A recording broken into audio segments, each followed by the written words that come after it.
નમસ્કાર દર્શક મિત્રો, સયાજી સમાચારમાં આપનું સ્વાગત છે। નાગરવાડા નવી ધરતી ગોલવાડ વિસ્તારમાં 17 નવેમ્બરના રોજ એક નાનો ઝઘડો એક નિર્દોષની હત્યામાં પરિણમ્યો। ભાજપના પૂર્વ કોર્પોરેટર રમેશ રાજાના એકના એક પુત્ર તપન પરમારની સયાજી હોસ્પિટલમાં નાગરવાડા નવી ધરતી વિસ્તારના કુખ્યાત હિસ્ટ્રી શીટર બાબરખાન પઠાણે કારેલીબાગ પોલીસ સાથે સુનિયોજિત કાવતરું ઘડી નિર્મમ હત્યા કરી।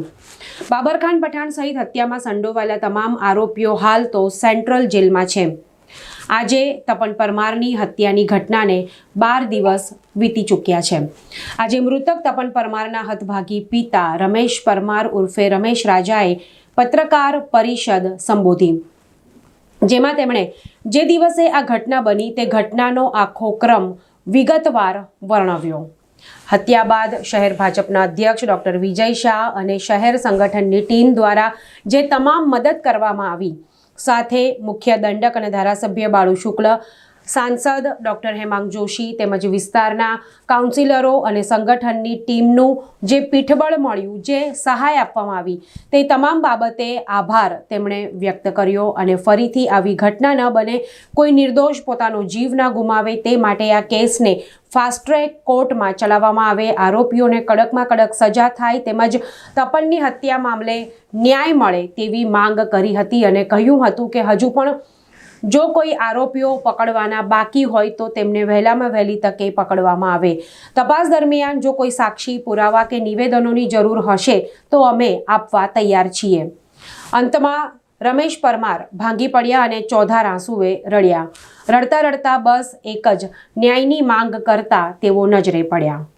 ગઈ તારીખ 17/11/2024 ના દિવસે નવી ધરતી વિસ્તારમાં સામાન્ય બોલાચાલી થઈ હશે। સામાન્ય ઝઘડાની અંદર ઝઘડો મહેતાવાડીમાં આવ્યો, મહેતાવાડીમાંથી નાકા ઉપર ગયો, નાકા ઉપર ઝઘડો જવાથી સામાવાળા જે બાબર પઠાણ છે, બાબર પઠાણે અમારા વિસ્તારના બે નાગરિકોને, બે છોકરાઓને ચપ્પાના ઘા માર્યા છે। એ લોકો ઈજાગ્રસ્ત હતા, જેનાથી અમારા મોહલ્લાના નાગરિકો બધાએ બંને છોકરાઓને, વિક્રમ છે, ધર્મેશ છે, આ લોકોને ત્યાં દવાખાને એસએચજી હોસ્પિટલ સારવાર માટે લઈ ગયા। ફળિયાના તમામ લોકો સારવાર માટે લઈ ગયા। પછી ત્યાં આખો મોહલ્લો ખાલી થઈ ગયો। પછી મારા બાબો ઘરે એકલો હતો, મારા બાબો કે પપ્પા હું દવાખાને જોવા જાઉં, મેં બોલા તું બી જા, તો તારી પાસે હું પણ આવું છું। પછી હું પણ દવાખાને ગયો, મારા બાબો પણ ગયા, બહાર ટોળા પણ ઘણા બધા મોજૂદ છે। અંદર તાત્કાલિક સારવારમાં વિક્રમની અને બીજા અન્યની જે ઈજા થઈ એની સારવાર ચાલુ છે। રાતના સમયે બાબરખાન પઠાણનો જે જાપ્તો આવી રહ્યો છે, એ જાપ્તાની અંદર બી કોઈ भी दिखेगा तो आतड़े बाहर निकाल डालूंगा, આવું જાહેરમાં બોલતો બોલતો પોલીસ જાપ્તામાં પોલીસ વાળાની હાજરીમાં આવી રહ્યો છે।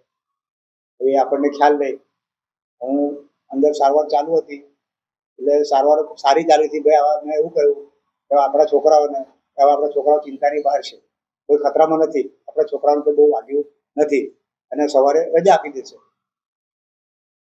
તો મારા બાબાને પણ મળ્યો, ચાલ બેટા તારે ઘરે આવવું હોય તો પપ્પા હું મિત્ર સાથે આવું છું ઘરે। હું ઘરે ગયો, 5-7 મિનિટ જ થઈ હશે અને ત્યાં કોઈ સમાચાર લઈને આવ્યું કે તમારા બાબાને પણ માર્યો છે। એવું કોઈ સંજોગોમાં ના બને, હમણાં 5 મિનિટ પહેલા તો બાબાને મળીને આવ્યો છું।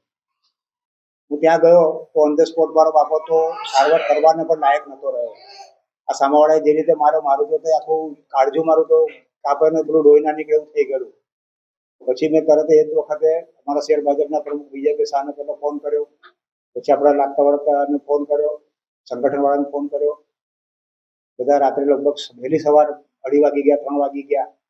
ત્યાં પ્રમુખશ્રીએ બધાને, મનોજભાઈ મંછા છે, સુનિલભાઈ પૂર્વ મેયર છે, અમારા કાઉન્સિલરો બધાને ત્યાં દવાખાને મોકલ્યા।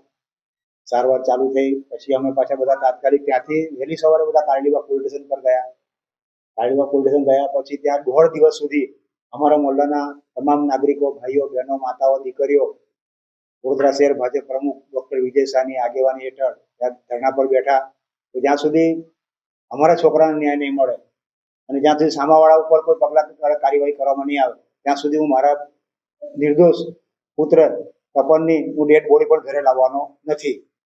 પછી ત્યાંથી મારા બાબાને કોર્ટ રૂમમાં લઈ ગયા હશે, અહીંયા 1.5 દિવસ થઈ ગયો। 1.5 દિવસ સુધી બધા નાગરિકોએ, શહેરના તમામ કાઉન્સિલરો, દંડક બાળકૃષ્ણ શુક્લે, પૂર્વ મેયર સુનિલભાઈ સોલંકી, નેતા મનોજ પટેલ મંછા, દંડક Shailesh Patil, standing committee chairman Sheetal Mistry, ધારાસભ્ય મનીષાબેન વકીલ, પૂર્વ ધારાસભ્ય જીતુભાઈ સુખડિયા, પૂર્વ પ્રમુખો, તમામ વોર્ડના પ્રમુખ મહામંત્રીઓ, તમામ નગરસેવકો, આ બધાએ જે મારી લાગણી દર્શાવી બધા ત્યાં હાજર રહ્યા.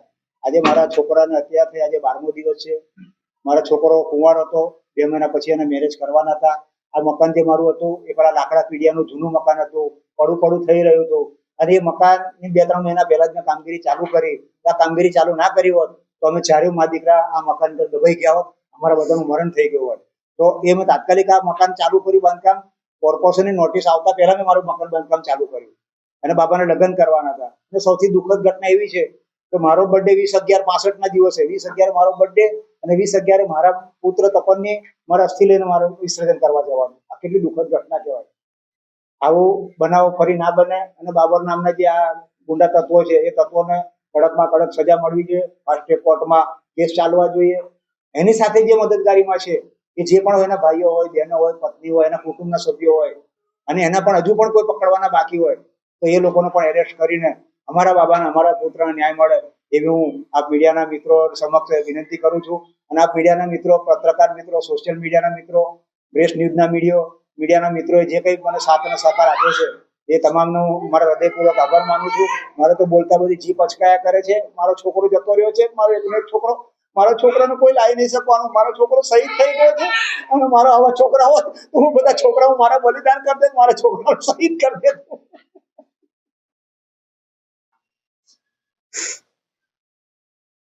કોઈના દીકરાને પણ આવું ના થાય.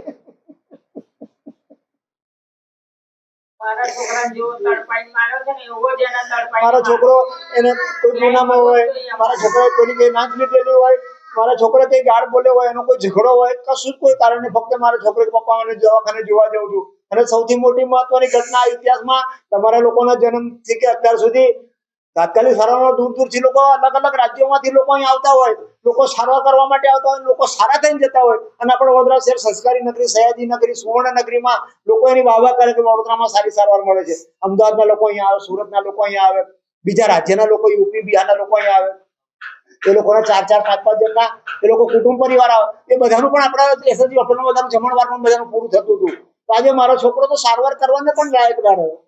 આજે 12મો દિવસ થઈ ગયો. 12 દિવસ સુધી અમારા શહેર ભાજપના સંગઠનમાં અમારા શહેરના પ્રમુખ ડોક્ટર વિજયભાઈ સાહેબ જે મને સાથ અને સહકાર આપ્યો છે. અને એક બીજી મહત્વની વાત આપણને કહું, અમારો તો જીવનનો આધાર અમારું આખું જે જીવન ચાલી રહ્યું છે. મારો એકનો એક બાબો હતો, મારી એક બેબી છે, બેબીને 2 બાબા છે, વિધવા છે. તો અમારા ડોક્ટર સાહેબે અત્યાર સુધી અમને સાથ અને સહકાર આપ્યો છે. અને મારું આગળનું જે જીવન ધોરણ છે, જે જીવન નિર્વાહ ચલાવવાનું છે, એની માટે પણ મને મદદ કરવાની મને બાંયધરી આપી છે.